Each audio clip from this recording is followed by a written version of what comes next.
Bonjour l'Église, on est heureux d'être ensemble ce matin. On va prendre un moment de louange et d'adoration pour célébrer notre Seigneur ensemble. On va chanter ce chant qui dit « Quelle grâce incomparable ». Ensemble, déclarons-le.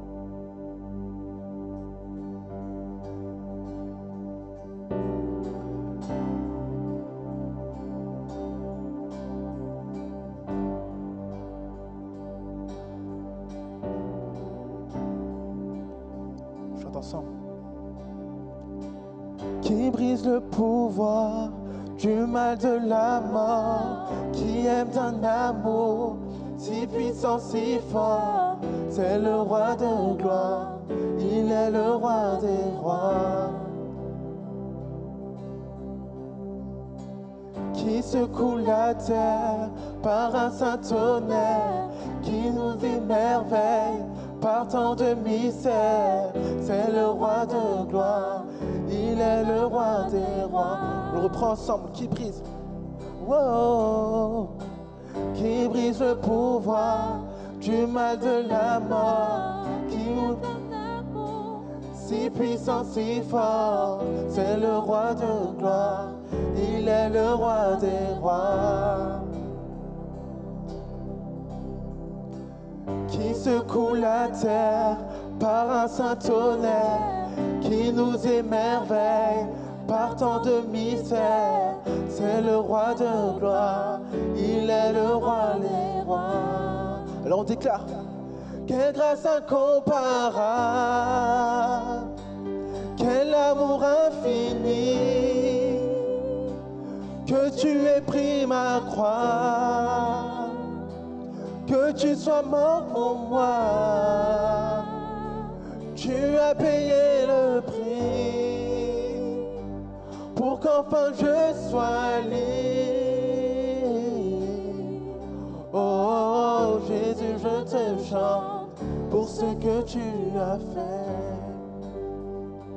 Qui ramène la paix, qui ramène la paix dans la confusion, change les orphelins en fils et en filles, c'est le roi de gloire, il est le roi des rois. Qui règne sur les peuples, qui règne sur les peuples, dans la vérité, brille comme le soleil de tout son éclat, c'est le roi de gloire, il est le roi des rois. Alors on déclare ensemble, quelle grâce incomparable, quel amour infini, que tu aies pris ma croix, que tu sois mort pour moi, tu as payé le prix, pour qu'enfin je sois libre. Oh Jésus, je te chante pour ce que tu as fait. Digne est l'agneau immolé, digne est le roi vainqueur sur la mort, digne est l'agneau immolé, oh, oh. Digne est le roi vainqueur, ensemble. Digne est l'agneau immolé, digne est le roi vainqueur sur la mort, digne est l'agneau immolé, oh, oh, oh. Digne est le roi vainqueur sur la mort, digne est l'agneau immolé,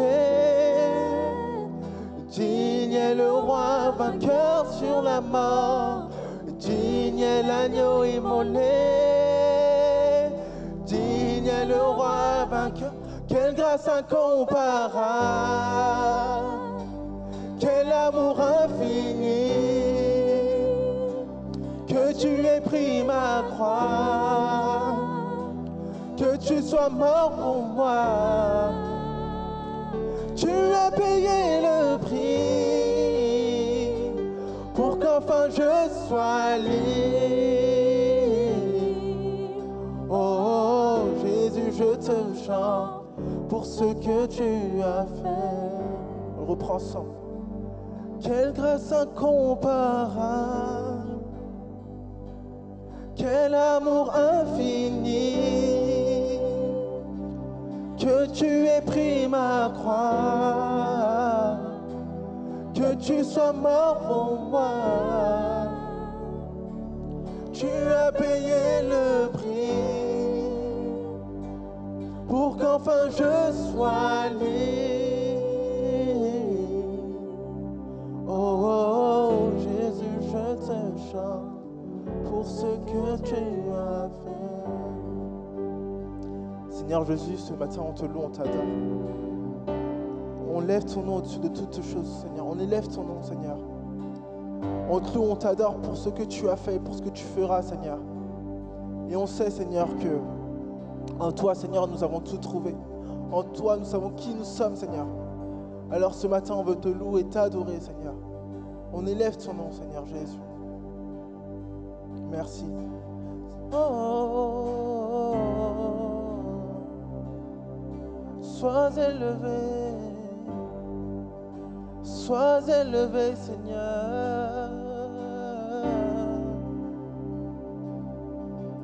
Nous t'adorons,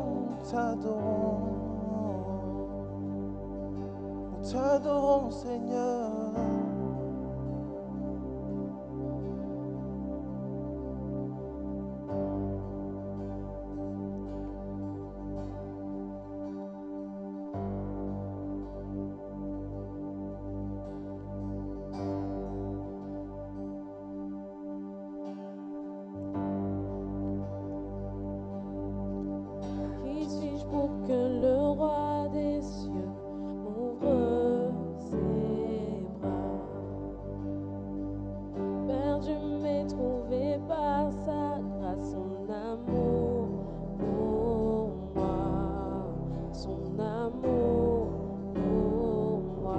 On déclare.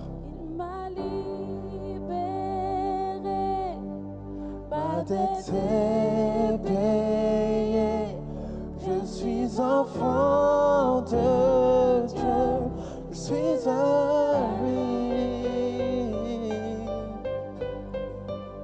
Il m'a racheté à la croix grâce à son dard. J'étais esclave du péché, mais il m'a sauvé. Jésus m'a sauvé. Il m'a libéré. Ma dette est payée. Je suis enfant de Dieu. Je suis à lui. Dans sa maison, j'ai trouvé ma place. Je suis enfant de Dieu. Je suis à lui. Je suis choisi, on déclare. Je suis choisi et affranchi. En toi, je sais qui je suis. Tu es pour moi, pas contre moi. En toi, je sais qui je suis. On déclare ensemble, je suis choisi. Je suis choisi et affranchi. En toi, je sais qui je suis. Tu es pour moi, pas contre moi. En toi, on déclare encore. Je suis choisi. Je suis choisi et affranchi. En toi, je sais qui je suis. Tu es pour moi, pas contre moi. En toi, je sais qui on déclare encore, je suis choisi. Je suis choisi et affranchi. En toi, je sais qui je suis. Tu es pour moi, pas contre moi. En toi, je sais qui je suis. Oh, en toi, je sais qui je suis. Tu m'as libéré. Il m'a libéré, ma dette est payée. Je suis enfant de Dieu, je suis à lui. Et dans sa maison, j'ai trouvé ma place. Je suis enfant de Dieu, je suis à lui. le déclare comme une prière, il m'a libéré. Il m'a libéré. Chante-le ce matin. Ma dette est payée. Je suis enfant de Dieu. Et dans sa maison. Et dans sa maison, j'ai trouvé ma place. Je suis enfant de Dieu. Je suis à lui. Je suis choisi. Je suis choisi et affranchi. En toi, je sais qui je suis. Tu es pour moi, pas contre moi. En toi, je sais qui je suis. Je suis choisi et affranchi. En toi, je sais qui je suis. Tu es pour moi, pas contre moi. En toi, on déclare, je suis choisi. Je suis choisi et affranchi. En toi, je sais qui je suis. Tu es pour moi, pas contre moi. En toi, je sais qui je suis. Il m'a libéré. Ma dette est payée. Je suis enfant de Dieu. Je suis à lui.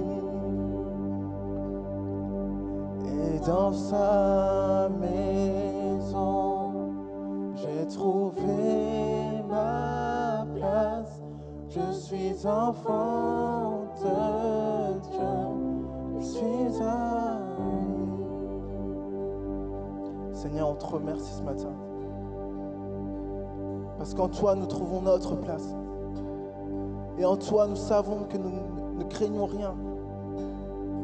Alors ce matin, on veut tous élever la voix, tous ensemble, comme une église, pour remercier ta grâce, Seigneur.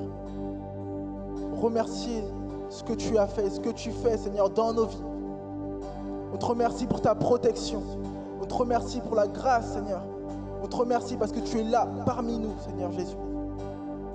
On te remercie parce que, Seigneur, tu es au milieu de nous, Seigneur. Et tu mets ta main sur chacune de nos épaules, Seigneur Jésus. Et Seigneur, tu mets ton sang, Seigneur, sur chacune de nos portes, Seigneur. Seigneur, on t'adore parce que, Seigneur, tu vas nous garder, Seigneur, dans cette situation, Seigneur Jésus. Tu es là au milieu de nous, Seigneur. On compte sur toi, on compte sur ta grâce, Seigneur. Tu es là, Seigneur Jésus. Oh, nous t'adorons, Seigneur. Jésus, nous t'adorons. Là où tu es, juste ferme tes yeux et commence à chanter un chant nouveau, à adorer ton Seigneur, à élever le nom de ton Père. Parce que dans cette situation, il est avec toi. Parce que là où tu es, là où tu te trouves, il est avec toi. Il a dit qu'il sera avec toi jusqu'à la fin du monde. Et il le fera parce que ce n'est pas un homme pour mentir et se repentir. Donc maintenant, élève ta voix et glorifie le nom de ton Seigneur. Glorifie le nom de ton Dieu. Il m'a libéré. Ma dette est payée. Je suis enfant de Dieu. Je suis à lui. Et dans sa maison, j'ai trouvé ma place. Je suis enfant de Dieu. Je suis à lui.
créateur des étoiles. Mon secours est en toi. Si mes larmes ruissellent et que mon pas chancelle, Créateur de la terre, mon secours est en toi. Levons les yeux ensemble. Je lève les yeux vers les hauts sommets. Toi seul est mon Dieu. Je proclamerai. Et toi seul est ma force. Toi seul me restaure, mon secours est en toi. Toujours, on déclare. Toujours, tu me portes, jamais tu ne dors, mon secours est en toi.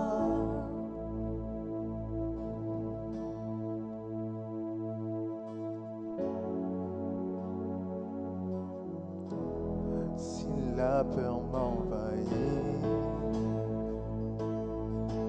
et mon âme chavire, Créateur de la vie, oh, mon secours est en toi. Alors déclare, je lève les yeux. Je lève les yeux vers les hauts sommets. Toi seul est mon Dieu. Je proclamerai. Je lève les yeux. Je lève les yeux vers les hauts sommets. Toi seul est mon Dieu. Je proclamerai. Toi seul est ma force. Toi seul me restaure, mon secours est en toi. Déclare-le avec force. Oui, toujours, toujours, tu me portes. Non, non, non, tu ne dors, mon secours est en toi.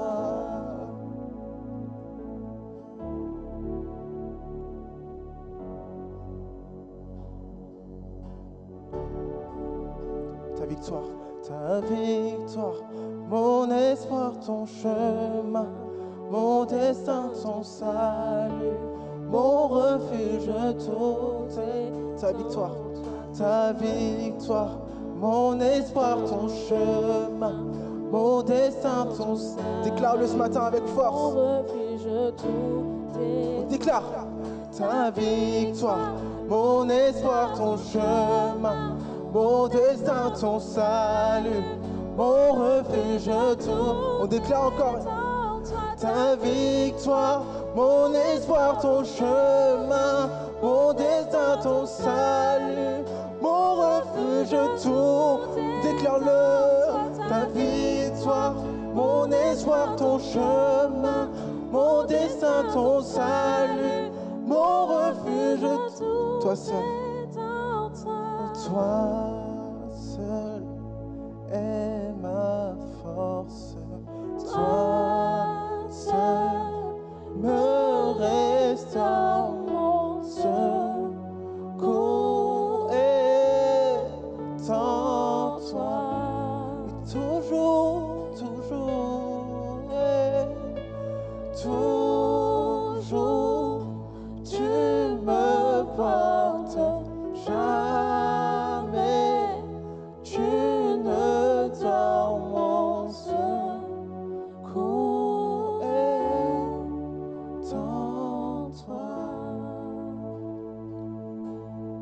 Seigneur, notre secours est en toi.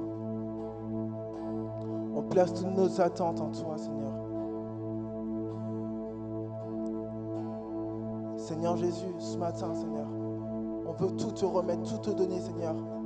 Et ne pas s'attendre à quelqu'un d'autre, mais Seigneur, s'attendre à toi. S'attendre à ta grâce, s'attendre à ton amour, s'attendre à ce que tu sais faire, à ce que tu es capable de faire.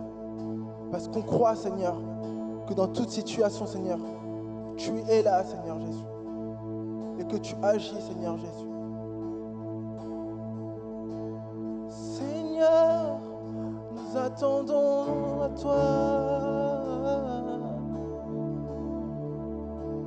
Oh. Ton nom est si merveilleux. Ton nom est si merveilleux, Seigneur. Jésus. Oh, oh, oh. Nous attendons à toi, Seigneur. Nous élevons ton nom ce matin. On proclame-le chez toi. Ton nom est au-dessus de tout. De chaque situation. Nous élevons ton nom. Oh, oh. Ce matin, on veut proclamer que ton nom est si merveilleux. Que ton nom est si glorieux au-dessus de toutes choses, Seigneur. Nous élevons ton nom. Oh, Jésus.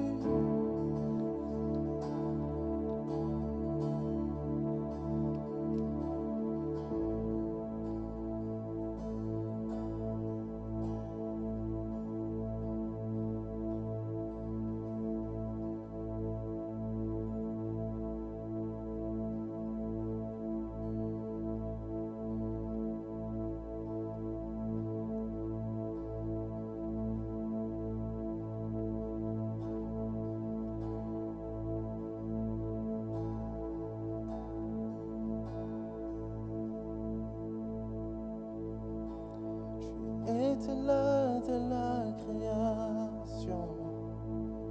Fils unique du Dieu très haut,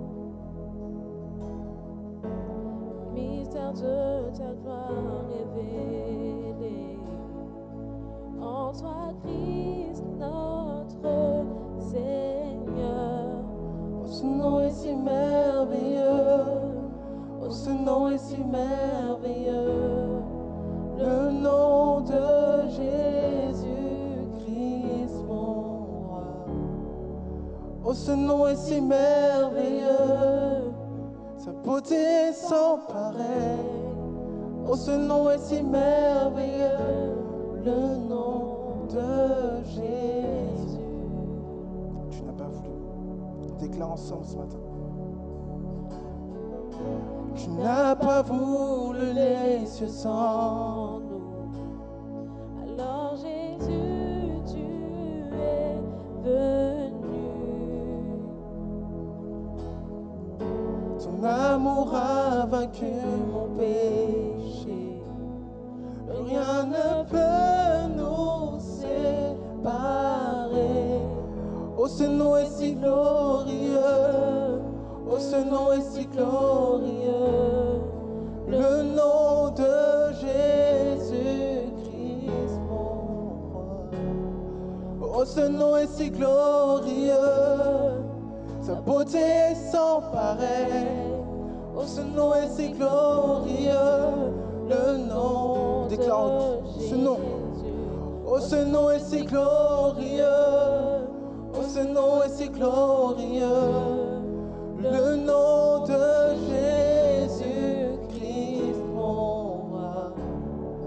Oh, ce nom est si glorieux.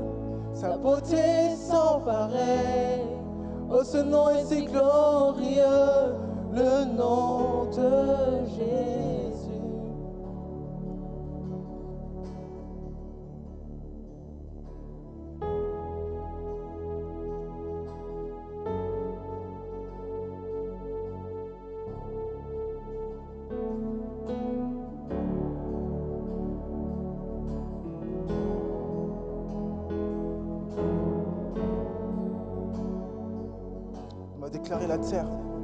Et La terre a tremblé, le voile s'est déchiré, les armes ont la mort et le péché. Et Dieu chante ta gloire, l'écho de ta victoire. Alors tu es le roi ressuscité. Oui, tu es sans rival, tu es sans égal. Dieu, tu triomphes à tout jamais. À toi soit le règne, à toi soit la gloire. À ton nom surpasse tout autre nom. Tu es sans rival, tu es sans égal. Dieu, tu triomphes à tout jamais. À toi soit le règne, à toi soit la gloire. À ton nom surpasse. On va déclarer la terre a tremblé avec force ce matin. Et la terre a tremblé, le voile s'est déchiré, les armes ont la mort et le péché. Et Dieu chante ta gloire, l'écho de ta victoire. Alors tu es le roi ressuscité. Tu es sans rival, tu es sans égal. Dieu, tu triomphes à tout jamais. Ce nom est victorieux. Oh, ce nom est victorieux. Le nom de Jésus-Christ, mon roi. Oh, ce nom est victorieux. Sa puissance est sans pareil. Oh, ce nom est victorieux. Le nom, on déclare encore ce nom. Oh, ce nom est victorieux. Oh, ce nom est victorieux avec force. Le nom de Jésus-Christ, mon roi. Oh, ce nom est victorieux. Sa puissance est sans pareil. Oh, ce nom est victorieux. Le nom de Jésus. Ce nom.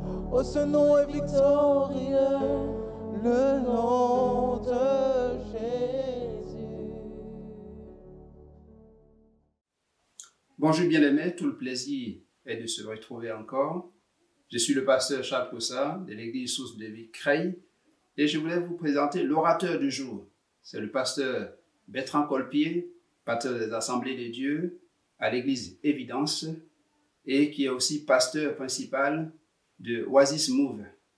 Et nous entretiendra aujourd'hui dans le livre de 1 Roi 17 à partir du verset 1. Et le thème du jour, c'est comment Dieu peut te bénir et te conduire au travers des circonstances difficiles. L'exemple qui nous prend, c'est celui du prophète Élie.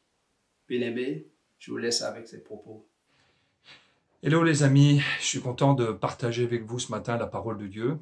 Avant d'ouvrir la Bible, j'aimerais transmettre toutes mes salutations fraternelles et aussi tout mon soutien et mes prières à ceux qui passent par la maladie, ceux qui ont des proches ou de la famille qui passent par la maladie ou sont atteints par le Covid-19. J'aimerais transmettre toutes mes salutations. J'aimerais aussi transmettre tout mon soutien au personnel hospitalier, à tous ceux qui sont aux avant-postes. Je vais sûrement en oublier, il y a les pompiers, il y a la police, il y a ceux qui transportent la nourriture, il y a ceux qui vendent la nourriture dans les magasins, etc. etc. Et peut-être faites-vous partie de ces personnes particulièrement exposées. Que le Seigneur vous fortifie et vous garde et vous bénisse. Ouvrons maintenant ensemble la parole du Seigneur, si vous voulez bien. Alors on va faire une lecture qui se trouve dans le premier livre des rois, au chapitre 17, et au verset 1er, nous allons parler du prophète Élie, et de voir comment Dieu l'a conduit et comment Dieu l'a béni au travers de circonstances particulièrement difficiles. Nous lisons ensemble, si vous voulez bien. Élie, le Tishbite, l'un des habitants de Galaad, dit à Akab, « L'Éternel est vivant. le Dieu d'Israël dont je suis le serviteur. Il n'y aura ces années-ci ni rosée ni pluie, sinon à ma parole. Et la parole de l'Éternel fut adressée à Élie en ces mots, pars d'ici, dirige-toi vers l'Orient et cache-toi près du torrent de Kérit, qui est en face du Jourdain, tu boiras de l'eau du torrent, et j'ai ordonné au corbeau de te nourrir là. Il partit et fit selon la parole de l'Éternel, et il alla s'établir près du torrent de Kérit, qui est en face du Jourdain. Les corbeaux lui apportaient du pain et de la viande le matin, et du pain et de la viande le soir, et il buvait de l'eau du torrent. Mais au bout d'un certain temps, le torrent fut à sec, car il n'était point tombé de pluie dans le pays. Amen. Nous voyons dans ce texte qu'Élie est confronté à un temps particulièrement difficile. Il était difficile, pas seulement parce qu'il va y avoir ni pluie ni rosée et un temps de famine, mais parce que c'est un temps difficile en Israël. Le roi Akab, une grande partie de ses prédécesseurs, tous ceux qui l'entouraient, faisaient n'importe quoi et se détournaient de la loi de l'Éternel. L'abomination était établie. Les gens n'avaient que faire de Dieu, il n'y avait pas de crainte de Dieu, il y avait du désordre. Mais Dieu se réserve toujours des serviteurs et des servantes de Dieu qui ne fléchissent pas le genou devant Baal, devant les divinités de ce monde. Et Élie, cet homme-là, est envoyé par Dieu pour donner un message assez difficile. Il n'en dit pas plus ni moins, il n'est ni le prophète de malheur, ni celui qui essaie d'enjoliver les choses. Il dit les choses toutes simples. Je pense vraiment qu'un prophète dont le monde a besoin, et pas quelqu'un qui va dans toutes sortes d'interprétations, ni quelqu'un qui donne son avis selon comme ça, selon ce qui lui passe par la tête, mais quelqu'un qui est assez précis et qui essaie de redonner fidèlement la parole de Dieu, ce que le Seigneur lui a dit. Il dit qu'il n'y aura pas, et après Dieu le protège. Il dit, suite à parce que tu m'as obéi, et Élie était quelqu'un qui se tenait devant Dieu. Ici, le mot serviteur de l'Éternel, c'est un mot en hébreu qui signifie se tenir, s'arrêter, être au pied du Seigneur, être là devant lui.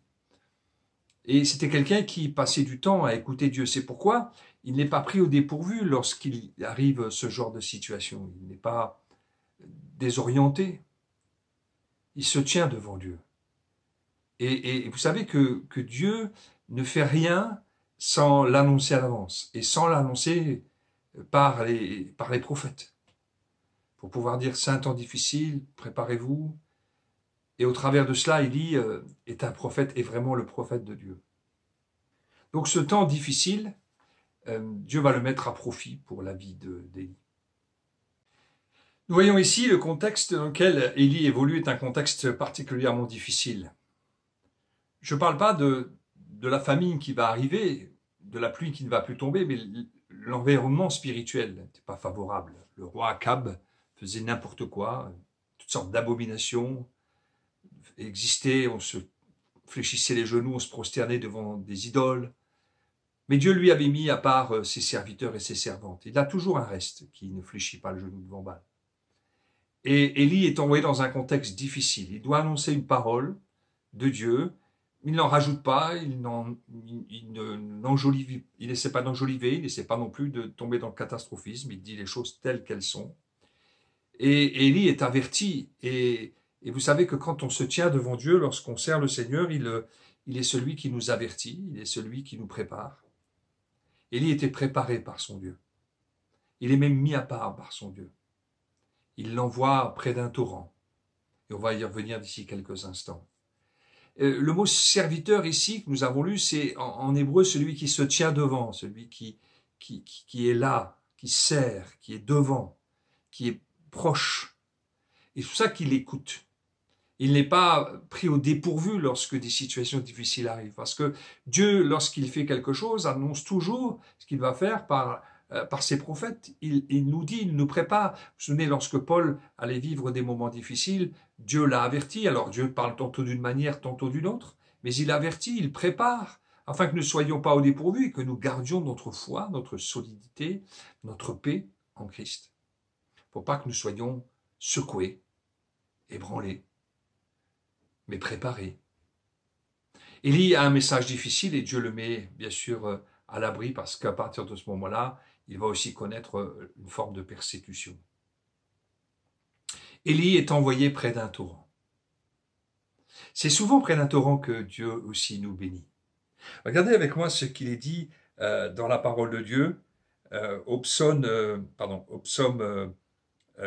par exemple 36, verset 8. Il nous dit ceci: « Les justes se rassasient de l'abondance de ta maison, et tu les abreuves au torrent de tes délices. » Amen. En un autre texte encore, il conduit au psaume 104, verset 10, « Il conduit les sources dans des torrents qui coulent entre les montagnes. » Et au psaume 110, verset 7, « Il boit au torrent pendant la marche, c'est pourquoi il relève la tête. » Et près des torrents de Dieu, parce que les ruisseaux de Dieu sont pleins d'eau, les torrents de Dieu sont pleins d'eau, il y a des ressources. Dans ce temps particulièrement difficile, on pourrait penser qu'il faut juste attendre que ça passe, il faudra juste attendre que le mauvais moment passe, mais il y a quelque chose de plus ici. Dieu va abreuver son serviteur et il va le nourrir, va lui apprendre des choses. Et nous, au travers de ce moment de confinement, au travers de cette épreuve qui est imposée à quasiment toute la planète, qu'on soit croyant ou pas. D'ailleurs, vous vous souvenez, dans les Actes des Apôtres, lorsque des prophètes sont venus de la part de Dieu et ont annoncé qu'il y aurait une famine sous Claude, elle a vraiment eu lieu. Et l'église de Jérusalem a été impactée. Alors c'était une église modèle, alors qu'elle donnait de l'argent, qu'elle prenait soin des pauvres, elle s'est retrouvée dans la détresse, en proie à la famine. Mais ça a débouché sur quelque chose d'extraordinaire, parce qu'avec Dieu, lorsqu'on sert Dieu, lorsqu'on est juste, c'est-à-dire déclaré juste parce que Christ est notre sauveur, il a payé la dette pour nous, lorsque l'on sert le Seigneur, de tous ces moments de crise, Dieu fait sortir quelque chose de bon. Et regardez ce qui s'est passé, c'est que du coup, les églises qui étaient chez les païens, qui étaient en dehors de Jérusalem, ont commencé à faire des collectes, ont commencé à envoyer de l'argent.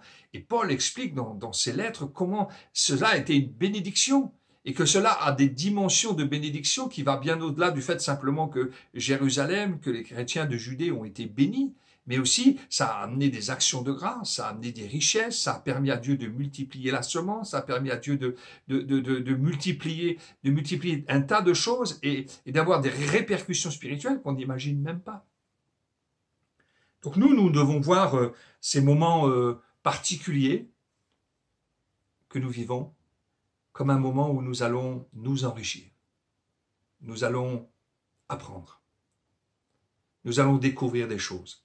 Le confinement que je vis, que vous vivez, n'est pas juste un confinement pour rien. Pour moi, c'est un moment particulier. J'apprends des choses. Je les mets à profit. Et je sais que Dieu a quelque chose de bon pour moi. Je ne sais pas comment les autres le vivent, mais pour moi, oui. Donc ici, on voit cet homme de Dieu qui se tient devant l'Éternel, qui lui parle. Ici, donc, il lui dit d'aller au torrent qui se trouve à Kérit. Le torrent ici, Kérit plutôt, excusez-moi, ça signifie trancher. Ça vient d'un mot qui signifie couper, abattre, détruire. Lorsque Dieu nous envoie au torrent, c'est pour qu'il puisse détruire certaines choses, couper, nous séparer. Je crois que c'est un temps favorable pour faire une séparation avec certaines choses qui ne sont pas utiles dans notre vie. C'est sûrement aussi un temps de séparation avec des activités qui nous prenaient beaucoup de temps pour nous retrouver non pas seul à seul avec nous-mêmes, mais seul avec Dieu. Et puis, délaisser certaines choses, voilà, couper dans notre vie.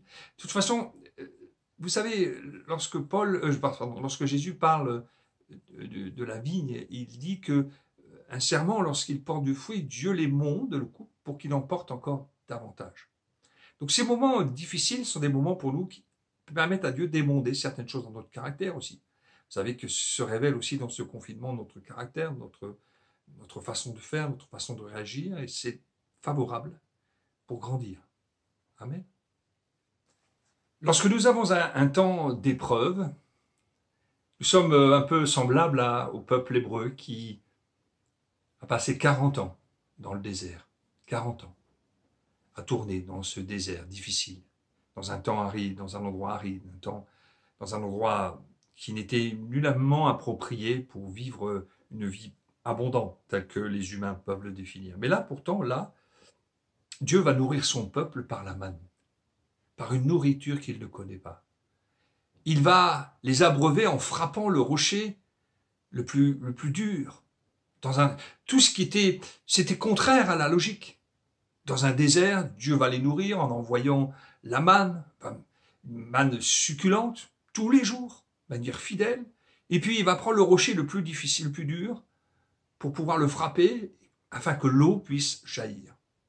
Parce que dans ces moments de confinement, dans ces moments particuliers où nous sommes imposés d'être dans le silence, parce que des fois nous impose aussi le silence, le retrait, Dieu va faire jaillir des déserts des sources abondantes. Il va faire jaillir du rocher de l'eau succulente. Il va faire descendre du ciel la manne que tu ne connaissais pas et qui va nourrir toi et ta famille. Formidable. C'est pour ça que ce temps est un temps où, spirituellement, nous allons chercher la face de Dieu et recevoir quelque chose de sa part. D'ailleurs, Dieu se sert de circonstances ici tout à fait particulières. Il n'envoie pas son serviteur à Bethléem, sur les hauteurs, à 800 mètres d'altitude, là où on peut trouver un peu de fraîcheur. Il l'envoie près du Jourdain. Il l'envoie dans un endroit plus bas. On pense que là où se trouvait sûrement le Jourdain, c'était sec, pas très abondant, même si sur les bords du Jourdain il y avait de la verdure, c'était un petit ruisseau, vers l'est. C'est pas l'endroit où on aurait choisi d'aller, mais c'est là, parce que le mot qu'on trouve dans la Bible, c'est Dieu a décidé de me nourrir là. Et le mot là est là important pour moi. Il y a des choses que Dieu veut faire dans notre vie. Il dit c'est là. Toi, tu penses que c'est là-bas, tu penses que tu dois aller là-bas, tu penses que tu dois faire ça. Mais Dieu dit c'est là que je vais te nourrir. C'est là. Ah bon? Près d'un ruisseau, tout seul. Et il n'y a rien à manger, il n'y a rien. Et Dieu dit non, mais il y a à boire. Et comment tu vas faire pour la nourriture? Alors Dieu, là encore, se sert de quelque chose de tout à fait incroyable pour un juif. Il va se servir des corbeaux. Et vous savez que les corbeaux étaient considérés dans l'Ancien Testament comme des animaux impurs. Je ne sais pas si j'arrive à... Voici Lévitique, par exemple, chapitre 11, verset 13. Voici parmi les animaux ceux que vous aurez en abomination. Waouh! Et dont on ne mangera pas. Ça sera l'aigle, l'orfraie, et l'aigle de mer, le milan, l'autour, et ce qui est de son espèce, le corbeau et toutes ses espèces. Waouh! On voit ici que le corbeau fait partie des choses qui sont abominables. Vous savez que le corbeau avait l'habitude de manger de la charogne. Si vous voyez les corbeaux, vous verrez que près des nids des corbeaux se trouvent souvent des os. Ce sont des charognards. Et pour un juif, dans Nombre chapitre 19, verset 11, celui qui aura touché un mort, un cadavre d'homme quelconque, sera impur pendant 7 jours. Et même les corbeaux sont capables de se nourrir des restes humains. Et là, Dieu dit, j'ai décidé de te nourrir là, de t'abreuver là, et te nourrir par des corbeaux. On voit comme Élie, quelqu'un qui se tient devant Dieu, qui a une intimité avec Dieu, il ne discute pas, il l'obéit. Vous vous souvenez lorsque Pierre, pendant un temps de jeûne et prière, est là devant Dieu, il a une vision, et il y a une nappe qui descend avec des animaux impurs, une nappe à 4 coins, et Dieu lui dit « tue et mange ». Enfin, dans la vision, oui, il entend « tue et mange ». Et là, il a dit « Seigneur, je n'ai jamais touché ni rien mangé d'impur ». La vision s'en va et tu poses plein de questions sur cette vision. Dieu a décidé de lui parler, mais en fin de compte, il va lui dire « ce que je déclarais pur, toi ne le considère pas comme impur ». Et ça va être la porte ouverte pour l'évangélisation des païens. Je pense que dans tous ces moments où nous sommes près du torrent, où nous sommes nourris là, dans un temps imposé, c'est souvent la possibilité à Dieu d'ouvrir notre esprit, de nous donner une nouvelle saison, de nous permettre de vivre quelque chose de plus grand, peut-être d'ouvrir un horizon, d'ouvrir un champ, l'espace de notre tente et d'aller un petit peu plus loin, comme ici, Élie. Il y a des choses incroyables qui peuvent se passer dans ces moments où Dieu se sert de choses toutes simples pour nous parler, nous amener un petit peu plus loin. Ici, nous voyons que les corbeaux vont lui apporter le matin et le soir 2 choses. La première chose dont j'aimerais vous parler, c'est qu'ils vont amener de la viande, de la chair. On va poser trop de questions d'où elle vient, mais je pense que Dieu, dans sa sagesse, a amené de la bonne viande, la viande qui n'était pas avariée, que le prophète pouvait manger. Ici, le mot bazar, c'est le mot hébreu qui signifie chair, a un autre mot pour origine, le verbe qui lui aussi se dit bazar, et qui signifie porter des nouvelles, bonnes nouvelles. Waouh, c'est incroyable. Que la chair, là, c'est l'idée de la bonne nouvelle, des choses nouvelles. Alors ça a 2 objectifs, nous ramener à la bonne nouvelle de l'Évangile, parce que c'est le temps, non pas pour apporter de mauvaises nouvelles, mais au travers des mauvaises nouvelles que nous entendons et que nous subissons, de toute façon nous sommes là, d'annoncer que la bonne nouvelle de l'Évangile, c'est que Dieu veut que tous les hommes soient sauvés, échappent au jugement. Et Jésus a payé le prix pour ça. Et aussi parce que Dieu va nous amener des choses nouvelles, que tu ne connais pas. Des choses qui ne sont pas venues à ton oreille, qui ne sont pas montées de ton cœur, que moi j'ai préparé d'avance pour te les révéler. Alléluia. Et dans ce temps de confinement, c'est le temps d'apprendre des choses nouvelles au travers de cette viande. Et puis, le mot viande, dans le Nouveau Testament, a une connotation de profondeur. C'est-à-dire que lorsque Paul parle que des chrétiens, certains chrétiens ne devraient plus être au lait, ils devraient être passés à la nourriture solide.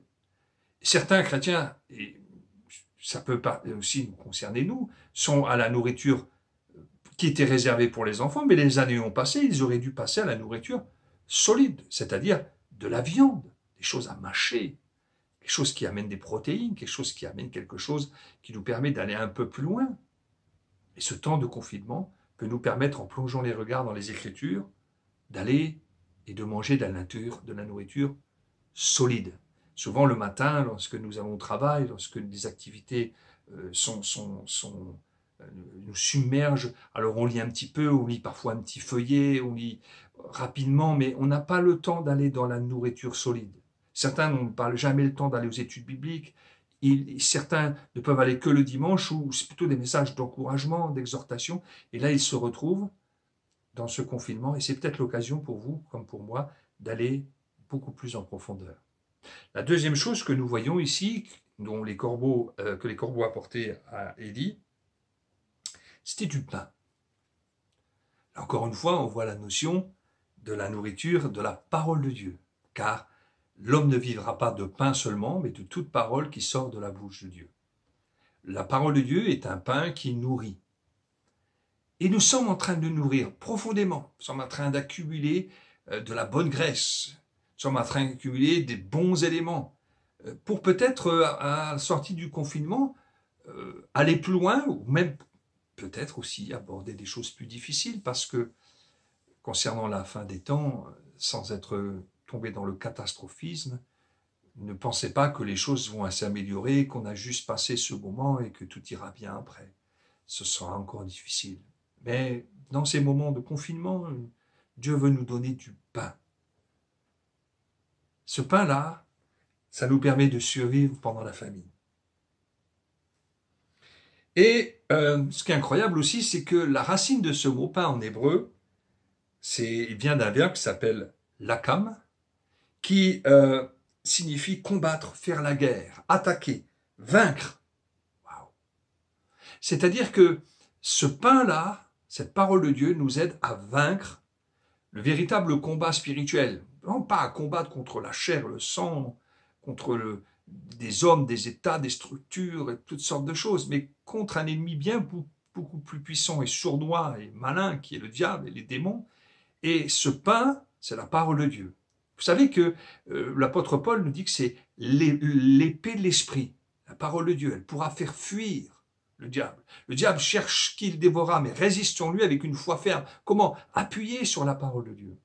Vous vous souvenez aussi que Jésus a été tenté dans le désert, après un long temps de jeûne. Et le diable vient avec la parole de Dieu, détournée en ne prenant que certains versets, en essayant d'amener sa sauce à lui. Et Jésus répond au diable, il est écrit, ou il est aussi écrit. La parole de Dieu, c'est un pain qui nourrit, qui nous permet de combattre le véritable ennemi, non les hommes. Au contraire, c'est la bonne nouvelle que nous devons leur apporter. Les bénis essayent de prier pour eux, mais contre un ennemi beaucoup plus puissant, qui fuira devant l'épée de l'esprit, car ça fait partie des armes offensives que Dieu nous a données. Prenez ce temps de confinement pour affûter votre âme, pour apprendre à vous servir de cette épée, de vous nourrir profondément, d'être un disciple qui écoute chaque matin comme doit écouter un disciple, afin que vous soyez nourris et prêts pour la bataille. La troisième chose que l'on voit ici, c'est que non seulement il était nourri, mais aussi il y avait l'eau qui était là, l'eau du torrent. Alors c'était plutôt, on pense, une rivière, parce que ici le terme hébreu peut être appliqué au mot rivière, comme au mot torrent. C'était une rivière, et cette eau était abondante, c'est la source. C'est pas un puits, c'est une source, c'est une eau qui coule, une eau bienfaisante. Et il pouvait prendre de l'eau là. Et ici, on voit au travers de ce texte, j'ai regardé un peu en hébreu le mot torrent, d'où ça venait. Ça vient d'un mot hébreu, d'une racine, encore une fois, d'un verbe qui est nachal ou nakal. Et ce verbe-là, qui a donné le mot rivière, torrent, a pour signification prendre possession, posséder, prendre en héritage. Wow. Là encore une fois, au travers de ce moment de confinement, lorsque Dieu envoie Élie dans un endroit où il dit « tu resteras caché là », il le cache là, il doit se cacher là. Dieu est en train de dire « tu seras nourri et tu seras abreuvé ». Nous savons que c'est le Seigneur qui nous abreuve. C'est lui qui rassasie notre âme. Jésus pouvait dire « si quelqu'un a faim, allez qu'il vienne à moi. Si quelqu'un a soif, qu'il vienne à moi. » Des fleuves d'eau vive couleront de son sein. Celui qui croit en Jésus, des fleuves d'eau vive. Et il parle aussi de la puissance du Saint-Esprit. Il parle du débordement qu'il va y avoir dans la vie de quelqu'un qui vient à Jésus et qui est rassasié. Il est vraiment le Seigneur est vraiment une nourriture, il est vraiment un breuvage pour chacun d'entre nous. Ici, lorsque nous sommes au torrent et que nous buvons l'eau du torrent, nous prenons aussi possession de ce que le Seigneur a prévu pour chacun d'entre nous. Amen. Nous prenons possession de nos biens, peut-être un recentrage sur les talents que Dieu nous a donnés. Peut-être nous allons aussi, est-ce que ce terme est employé pour obtenir une propriété? Je crois que ce temps de confinement qui a été permis par Dieu, c'est un temps aussi pour s'enrichir, pour avoir les vraies valeurs, pour, avant que Jésus revienne nous prendre, nous ayons un héritage dans le ciel, une possession. Et ce temps particulier nous ramène à où sont nos valeurs, nous ramène à l'essentiel. Ce temps de confinement nous ramène à aller là où est notre cœur et notre vie. Certains chrétiens, dit Paul, il en parlait en pleurant, ne pensent qu'aux choses de la terre, mais notre héritage à nous est dans le ciel. Nous ne sommes que des voyageurs. Et ce temps de confinement nous ramène à quelles sont nos vraies valeurs, où est notre héritage, où se trouve notre trésor. Notre travail, notre activité, notre argent, nos biens, nos propriétés, ça, ce sont que des moyens pour avoir un héritage dans le ciel. Toutes ces choses que Dieu nous donne, ce sont que des moyens de subsistance pour pouvoir être riches des choses d'en haut. Prendre possession de notre véritable propriété. J'ai pu parler dans une prédication il n'y a pas longtemps à l'église que les difficultés viennent aussi sur la maison qui est bien bâtie. Lorsque Dieu parle du sage et du fou qui ont bâti leur maison, tous les deux sont confrontés au torrent, sont confrontés aux éléments qui se déchaînent, mais la maison qui est bien bâtie, elle reste debout, son héritage est solide. Elle n'a pas basé sa vie sur du sable, dans un autre évangile, c'est marqué sur la terre. Notre cœur à nous et notre héritage est dans le ciel. Et dans ces moments tout à fait particuliers, c'est un temps pour prendre possession. Alléluia. Et puis j'aimerais terminer en disant ceci.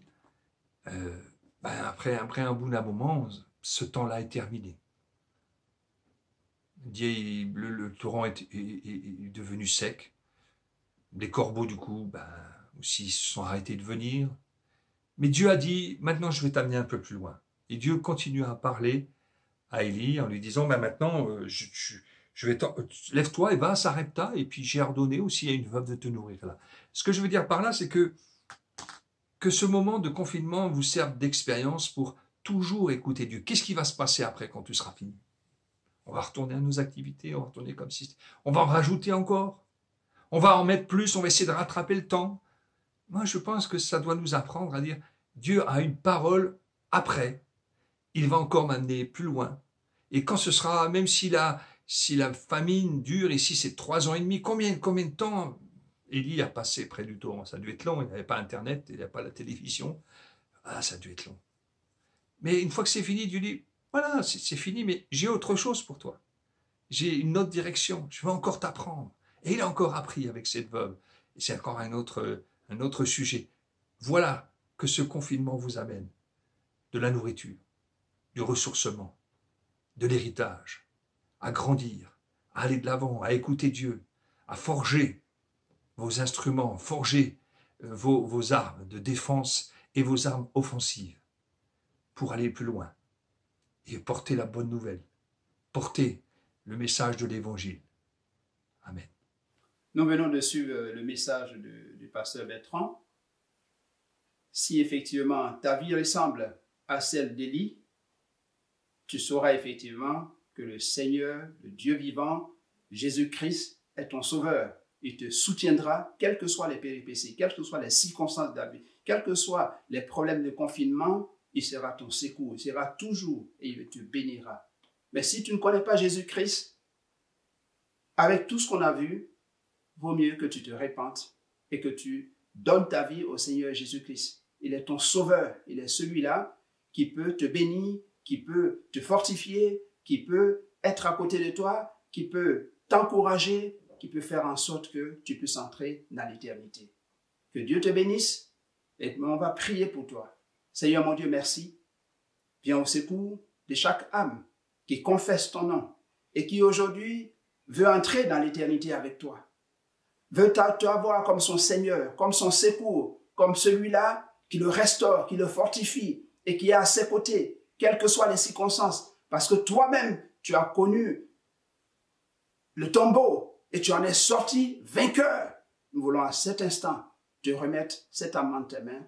Glorifie ton nom. Merci pour la victoire. Dans le nom de Jésus, j'ai prié. Amen. On se retrouve la semaine prochaine. Dieu vous bénisse et à très bientôt.